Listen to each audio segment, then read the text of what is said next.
នៅអាមេរិកកម្ពុជាបង្ហាញលើផ្ទាំងប៉ាណូច្បាស់ៗនិងរៀបចំកម្មវិធីវប្បធម៌ដ៏ធំបង្ហាញដល់អន្តរជាតិមានតាំងពីម្ហូបអាហារតន្ត្រីនិងសិល្បៈបុរាណតាមរយៈទំព័រ Facebook ឬមជ្ឈមណ្ឌលវប្បធម៌អាស៊ីប៉ាស៊ីហ្វិកថ្មីនេះបានបង្ហោះនៅរូបភាពមួយសន្លឹកដែលបង្ហាញពីផ្ទាំងប៉ាណូធំមួយនៅសហរដ្ឋអាមេរិកមានរូបភាពគំនូរសិល្បៈបុរាណខ្មែរភ្ជាប់មកជាមួយអក្សរជាភាសាអង់គ្លេសធំ Cambodia រូបភាពលើផ្ទាំងប៉ាណូដែលកំពុងតែសំកាំងត្រង់ច្រកចេញនៃកំពង់ផែនៃទីក្រុងតាកូម៉ាលើផ្លូវ I-1 ក្នុងរដ្ឋ Washington នៃសហរដ្ឋអាមេរិកនេះគឺជាការផ្សព្វផ្សាយអំពីកម្មវិធីឬជាការប្រារព្ធពិធីចូលឆ្នាំថ្មីប្រចាំឆ្នាំលើកទី28របស់មជ្ឈមណ្ឌលវប្បធម៌អាស៊ីប៉ាស៊ីហ្វិកដែលនឹងធ្វើឡើងនៅក្នុងថ្ងៃទី28ខែកុម្ភៈឆ្នាំ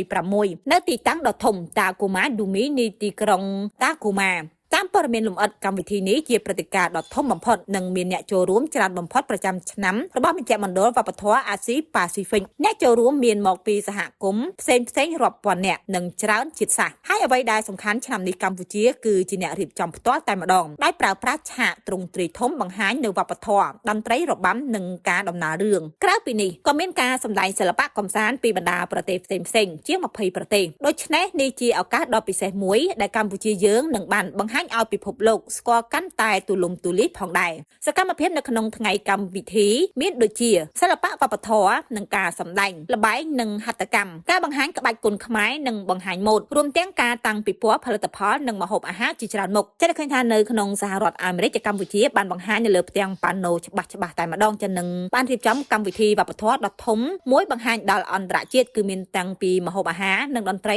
និងសិល្បៈបុរាណផងដែរដោយតាមរយៈទំព័រ Facebook ឬមជ្ឈមណ្ឌលវប្បធម៌អាស៊ីប៉ាស៊ីហ្វិកហើយថ្មីនេះបានបង្ហោះនៅរូបភាពមួយសន្លឹកដែលបង្ហាញពីផ្ទាំងប៉ាណូធំមួយនៅក្នុងសហរដ្ឋអាមេរិកមានរូបភាពគំនូរសិល្បៈបុរាណខ្មែរភ្ជាប់មកជាមួយនឹងអក្សរដែលជាភាសាអង់គ្លេសធំដែលមានន័យថា Cambodia តាមព័ត៌មានលម្អិតកម្មវិធីនេះគឺជាព្រឹត្តិការណ៍ដ៏ធំបំផុតនិងមានអ្នកចូលរួមច្រើនបំផុតប្រចាំឆ្នាំរបស់មជ្ឈមណ្ឌលវប្បធម៌អាស៊ីប៉ាស៊ីហ្វិកអ្នកចូលរួមមានមកពីសហគមន៍ផ្សេងរាប់ពាន់នាក់និងច្រើនជាតិសាសន៍ហើយអ្វីកាន់តែសំខាន់ឆ្នាំនេះកម្ពុជាគឺជាអ្នករៀបចំផ្ទាល់តែម្ដងដោយបានប្រើប្រាស់ឆាកទ្រង់ទ្រាយធំបង្ហាញនៅវប្បធម៌តន្ត្រីរបាំនិងការដំណើររឿងដូចគ្នាក្រៅពីនេះក៏មានការសម្ដែងសិល្បៈកម្សាន្តពីបណ្ដាប្រទេសផ្សេងប្រមាណជាង20ប្រទេសឯណោះដូច្នេះនេះជាឱកាសដ៏ពិសេសមួយផងដែរដែលកម្ពុជាយើងនឹងបានបង្ហាញឲ្យពិភពលោកស្គាល់កាន់តែទូលំទូលាយដូចគ្នាសកម្មភាពនៅក្នុងថ្ងៃកម្មវិធីគឺមានដូចជាសិល្បៈវប្បធម៌និងការសម្ដែងល្បែងនិងហត្ថកម្មការបង្ហាញក្បាច់គុនខ្មែរនិងបង្ហាញម៉ូដរួមទាំងការតាំងពិព័រណ៍ផលិតផលនិងម្ហូបអាហារជាច្រើនមុខផងដែរ